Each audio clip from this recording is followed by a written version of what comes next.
Alright, so we're going to be approaching roundhouse counters in an FMA method, but more so we're going to approach this a little bit more of a hybrid way.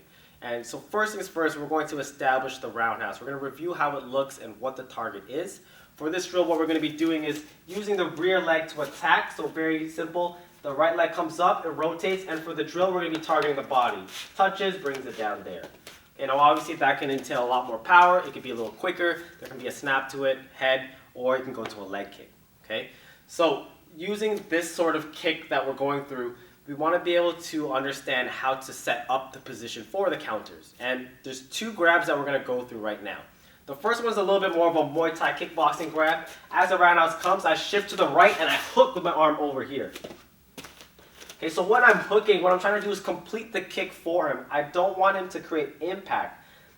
He's gauging his kick based off of what he sees right now. So as I adjust my body, his finishing position is no longer there. There's nothing for him to catch with his foot. So in this distance that's between his initial target and the target is now placed further away, I'm going to finish it by hooking it around, securing it so it doesn't go away. Okay, so one more time, the roundhouse comes, I come over the top, I step to the side and I hook it. The second way is a little bit more traditional. In the Kuntao version, we're going to take our arm and we're going to scoop underneath and we're going to do what's called a hook. My arm is going to flip up and I'm going to sandwich it with two hands and secure it. Same purpose as the first one, just a different way.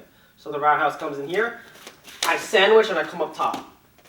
Okay, so when I do this, I'm trying to secure it, hold it tight, and make sure that his balance now relies on me. From the other side, let's go over the first one. We're doing the overhook here.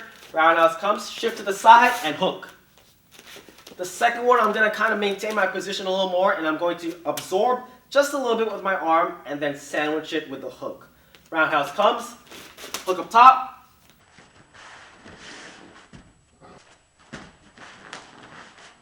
First concept is going to be defanging the snake, and because we're approaching this in a hybrid FMA pattern, we're going to approach this in the empty hand. So because there's no stick or knife for me to disarm, I'm going to be looking as his legs as the fangs and his arms as the fangs. So I'm going to be elbowing into the side of the knee. Because there's not a lot of muscle and fat protecting that, it's easily exposed for injury. And so what's going to happen is this is going to occur either by the overhook or the hooking from the bottom portion. Once I get that position, I'm going to come in with an elbow from the top and smash it right down. Okay, very simple, very straight to the point. You don't need to get fancy when you go into the roundhouse. It's about the efficiency of getting your task accomplished. Okay, so I don't need to go 1, 2, 3, 4 if I can get the position right away and get my counter right away. When we do it the opposite, we're going to sandwich it one more time. I'm going to put my body closer towards it so that my chest is already in position to let my elbow follow through down into the knee. So the kick comes, I sandwich it here, and right away my elbow comes right down. Okay, let's view that from the other side. We're going to start with the overhook one more time. Over it comes, I shift, come over top, elbow. We do the underhook this time. We sandwich, elbow's already here, smack it down on the side.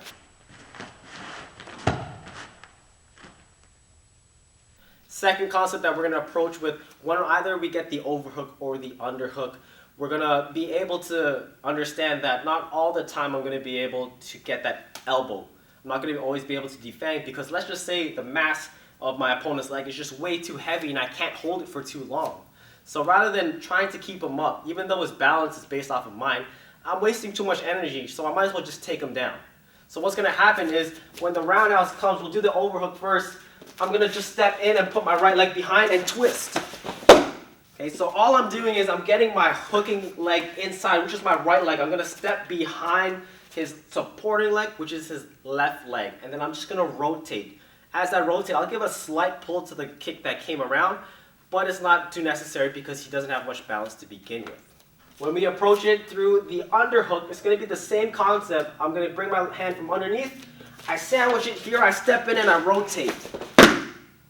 Alright, so for our last technique, we're going to revisit the defanging concept that we did in the first technique. This time we're going to keep it waist down. So I'm going to look to destruct the leg that's attacking me as well as the supporting leg, all in one continuous motion. Again, because we're approaching it in an FMA concept, I want that to flow as opposed to just, battering down and really attacking it that way. And so the process that we're going to do this, there's two main ways we can do this. First one, I'm going to take my right knee and I'm going to crash into his knee, and I'm going to sandwich it as much as I can. If I can get the elbow or my hand on top, beautiful. But my priority is to bring my knee up and to shield and absorb just enough to allow me to get this technique to go off.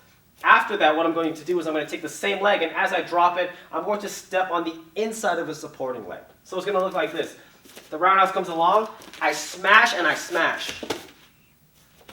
Okay, so it's very quick to the point, and it doesn't require me to give a lot of energy. It doesn't require me to have a lot of flexibility, so that it's one swift motion. On my way down to recover my base, I just stomp down onto the knee. So the alternate version of doing this is I'm going to use my lead knee, and I'm going to bring the knee up, and I'm going to finish with an inside kick. So I'm looking for the same purpose, just now I'm going to stay with my left leg in front. So the roundhouse comes around, I crash here, and I step down on the inside. Okay, now for training, if you guys are going to practice this, you want to make sure that you're not actually putting all your weight onto it. More so what you want to focus on is just touching, being able to incorporate and learn the gross motor skill that's involved in the technique. Once you step on that, and it's very, very easy for you to overload it and to cause a lot of pressure to potentially break it, there goes your training partners. So as you train this, make sure you're doing it for the sake of the technique and not for the application.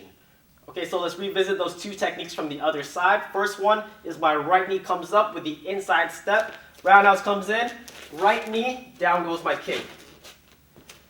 Second method is my lead knee, so I'm going to use my left knee followed by inside kick. So the roundhouse comes, I crash, and I break here. Alright, so the beauty of the three techniques that we just went over is that you can integrate them together as you please. You could do 1, 2, and 3. You could do 1 and 3, 2 and 3. It's really up to you. And as you start training this, you're going to find that one of those three techniques is going to be initially your strongest. And you're going to stick to that, which is good. But eventually, as you get good at it and you feel confident with it, you want to branch out to the separate techniques so that you can become well-rounded.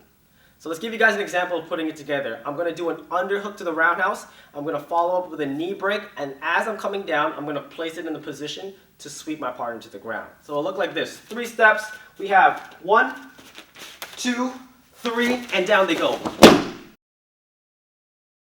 Alright, so we gave you the 3 techniques. We showed you a potential way on how to put it all together. Now it's up to you and how you want to train that. Make sure that when you are training, you're training smart, you're training safe, prioritizing the health of you and your partner so that you can continue to train this on and on and on.